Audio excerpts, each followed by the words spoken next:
Hello friends, இன்றைக்கி நம்ம என்ன பார்க்க போகிறோன்னா சிக்கன் சிந்தாமணி பார்க்க போகிறோம். அநேகமாக எல்லோரும் சிக்கனில் செய்வாங்க. இன்றைக்கி நான் நாட்டுக்கோழியில் செஞ்சுருக்கேன். அது எப்படி செய்யலான்னு இப்போ பார்க்கலாம்.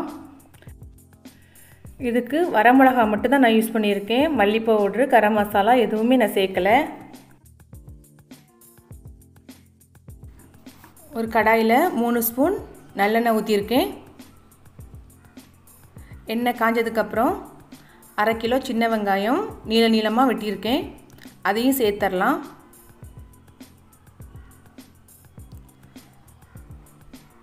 பொன்னிறமாவது வரைக்கும் அதை நல்லா வதக்கிடலாம்.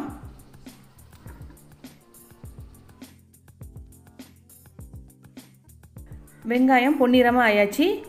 இனி தட்டி வச்சுருக்க இஞ்சி பூண்டு பேஸ்ட்டு 2 ஸ்பூன் சேர்த்துடலாம்.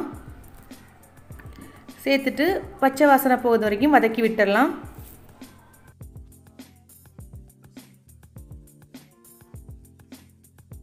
பதினஞ்சு வரமிளகா நான் கிள்ளி வச்சுருக்கேன். விதையை சேர்க்க தேவையில்லை. 1 கிலோ சிக்கனுக்கு நான் 15 எடுத்திருக்கேன். நீங்கள் காரம் அதிகமாக வேணால் கூட கொஞ்சம் சேர்த்துக்கலாம். சேர்த்துட்டு அதை நல்லா வதக்கிடணும்.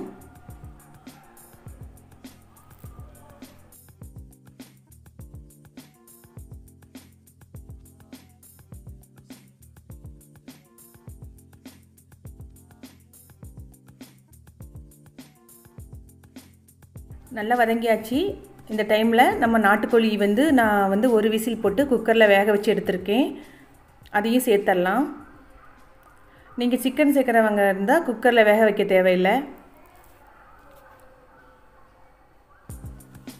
சேர்த்துட்டு நல்லா பிரட்டி விட்டுடலாம்.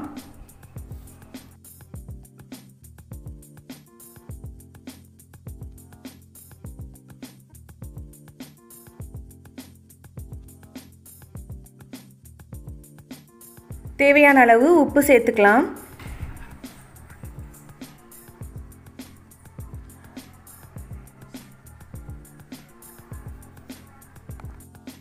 உப்பு போட்டதுக்கப்புறம் நல்லா கலந்து விட்டுடலாம்.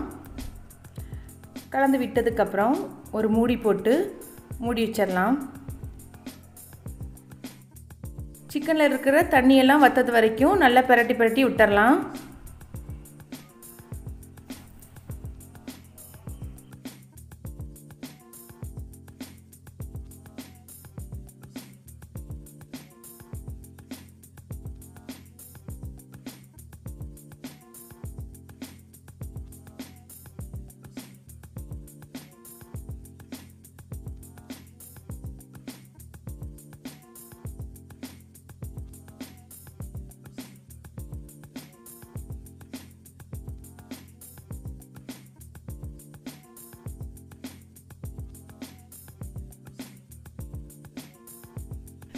சிக்கனில் இருக்கிற தண்ணியெல்லாம் நல்லா வற்றியாச்சு. இனி நம்ம கருவேப்பிலை சேர்த்துடலாம். கருவேப்பிலை சேர்த்துட்டு ஒரு கிளறி இறக்குனோம்னா நம்மளோட சூப்பரான சிக்கன் சிந்தாமணி இப்போ ரெடி ஆயாச்சு. நான் நாட்டுக்கோழியில் செஞ்சுருக்கேன். நீங்கள் பிராய்லரில் அல்லது மட்டனில் கூட செஞ்சிடலாம். ரொம்ப சூப்பராகவே இருக்கும். நீங்களும் வீட்டில் ட்ரை பண்ணி பாருங்கள்.